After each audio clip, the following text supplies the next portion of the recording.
Hi everyone. This recording is going to go over and summarize some of the main things you need to know this week for our class. This is also going to help you on our test and on our extended constructed response that we'll be doing. All right, so we are talking about Voices of an Emerging Nation. We're talking about Benjamin Franklin, Odilao Equiano, Phyllis Wheatley, and the Declaration of Independence. So who is Odilao Equiano and how did he come to the New World? Now this is in your e-textbook and in your regular textbook, the Journeys in Literature. On page 53 and 54, there's information about him.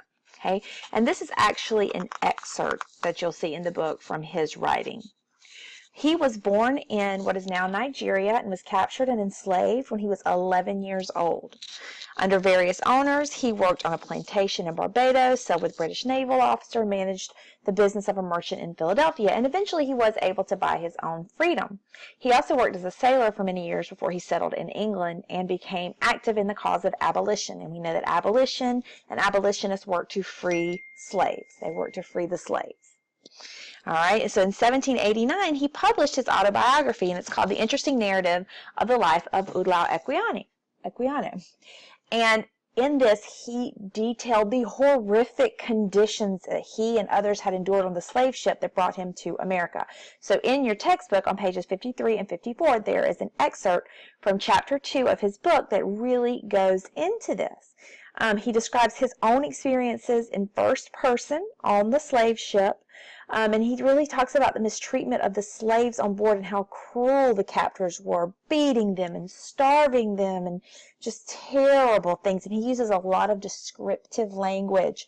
And if you look in your book, you will see that. And we'll talk more about this in class. But he tells his own story in a first-person point of view. So he's using I and we, and you're hearing it from how he saw it. And being an eyewitness makes him a reliable narrator because they know that he was there, he was somebody that saw what happened, and he was actually involved in it.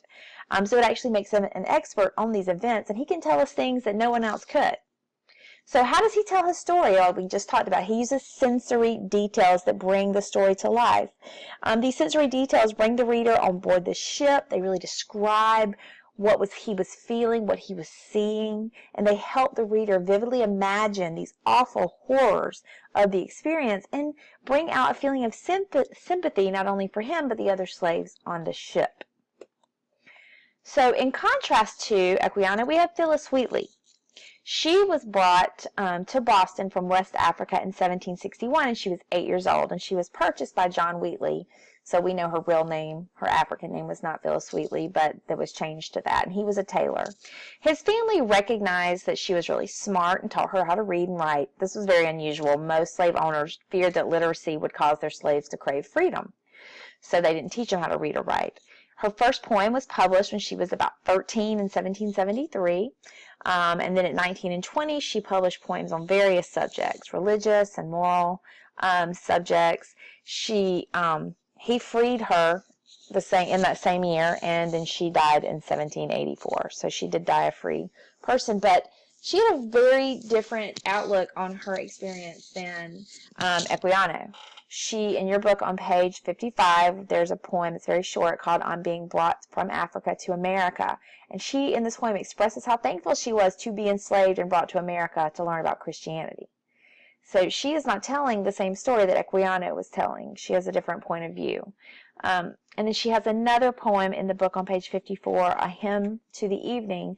And this one she talks about connections between nature and God and human beings. And we'll be talking a little bit more about these, and you need to read those as well. That will help you on your test. All right, so let's move on to Benjamin Franklin, another voice of our emerging nation. And he is best known as one of the founding fathers who helped draft the Declaration of Independence and the Constitution. One of his famous quotes, "We are all born ignorant, but one must work hard to remain stupid." I like that one. I think people do have to work hard to remain stupid. You're not paying attention to what's going on around you. That's what you have to be doing at all times.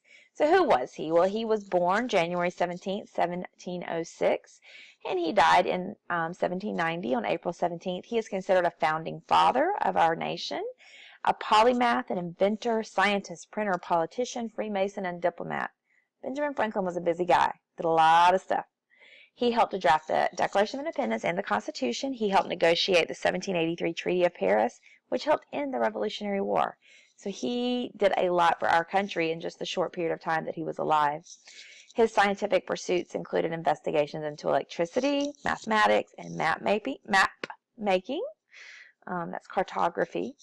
He's also a writer known for his wit and wisdom. He was kind of smart and funny, too. He published Poor Richard's Almanac, and in this book, in addition to having weather forecasts and astronomical information and poetry, the Almanac, which he published for 25 years, included proverbs and some of his witty maxims, which are just sayings such as early to bed and early to rise makes a man healthy, wealthy, and wise, or he that lies down with dogs shall rise up with fleas. All right, so that's kind of like you are the company you keep kind of thing. He also invented bifocal glasses and organized the first successful American lending library. To only be able to accomplish a few of the things he did, and I would say you had a successful life. So this Benjamin Franklin did an enormous amount of work. So he also had what he called his 13 virtues. In 1726, at the age of 20, he created a system to help develop his character. And these are the 13 virtues that he thought were the most important. Temperance, which is, everything in moderation. Don't eat too much, don't drink too much, that kind of thing. Silence, speak not, but what may benefit others or yourself. Just don't talk just to talk. Make sure you actually have something to say. Be organized. Make sure everything's have their place. Resolution, resolve to perform what you ought, perform without fail what you resolve. So if you say you're going to do something, you need to do it. Frugality, don't waste your money. Industry, make sure you're busy, make sure you're doing something useful. You shouldn't be doing unnecessary things.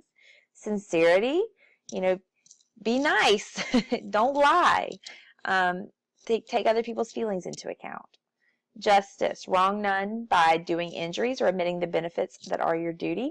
So make sure, you're not lying, you are being just in your actions, you're being fair. Moderation, avoid extremes. When we talked about that, don't do too much of anything. Cleanliness, keep yourself clean, your clothes clean, your house clean. These days, your car clean. Tranquility, be not disturbed at trifles. So take time to relax, to be calm, meditate. Chastity, rarely or venereally sexual intercourse, but for health or offspring. Never to dullness. So that's another thing he's talking about doing in moderation. And then humility. He says, imitate Jesus or Socrates. So, in being, in having humility, that is that you are modest, that you don't brag. So those were his 13 virtues, and that he tried to adhere to in his life.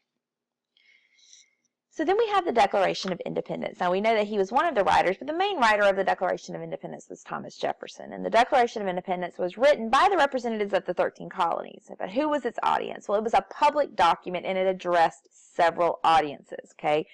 So it addressed the colonists who supported independence, people that lived in the New World, colonists who opposed independence, because there were those. Not everyone in the colonies wanted to be independent from Britain, and it was speaking directly to King George III of Britain. And unlike earlier writers sympathetic to the cause of independence, Jefferson did not assert the colonists' rights as Englishmen. Instead, he made a more fundamental claim. Certain rights, he said, are common to all human beings. Now, this is a bit ironic because he is only talking about white males, but, he's definitely not talking about women. He's not talking about the slaves at this point. Jefferson's purpose in the first paragraph is to make an official statement of separation from Great Britain. The second paragraph of the Declaration is called the Preamble, and it lays the philosophical groundwork for the Revolution. It presents a series of statements, each of which follows logically from one to the next. And this is an example of Enlightenment thinking, a very logical thinking. We thought, although the Declaration of Independence is a public document, it's not sterile or impersonal. He uses first-person language to make it personal to the reader, saying things like, we hold these truths to be self-evident. And he talks about a list of grievances, a list of complaints, and it ends with the preamble ends with a bold claim and a statement of what will come next.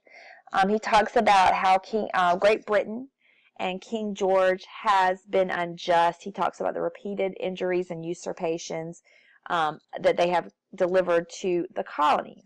and he says, I'm going to deliver these facts. He said, to prove this, let facts be submitted to a candid world. So honestly, he's also speaking to the whole world, letting them know that the colonies are intent on becoming their own nation, a force to be reckoned with, not just with England, but with anyone. So he presents these facts as a list of statements about King George, and each statement begins with the words, he has, once again making it personal. And the list of complaints these list of complaints or grievances is called an indictment. So he really uses an order of importance when he is going through these. And persuasive arguments are usually designed this way. They want to persuade readers to take an action, to change their thinking. And they often present their strongest argument last. And that's what he did too. And this allows the argument to build momentum.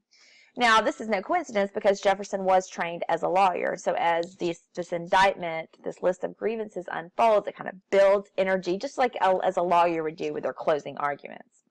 So Jefferson and the other authors hoped that the indictment would document the offenses of Great Britain against the American people, put it all in one place, easy to read. Then we have our second to the last paragraph of the Declaration, and this has been called the denunciation. And in this paragraph, Jefferson places blame also on the British citizens. Just like the king, he concludes that they have just been deaf to the voice of justice. They've just ignored how he has treated the colonies, and that's not okay either. You know, even though they may not have had an active hand in it, standing by and letting it happen is just as bad. And they are also America's enemy in this time of war. So, that is the pertinent information that you need this week to work through the readings and to start thinking about our extended constructed response.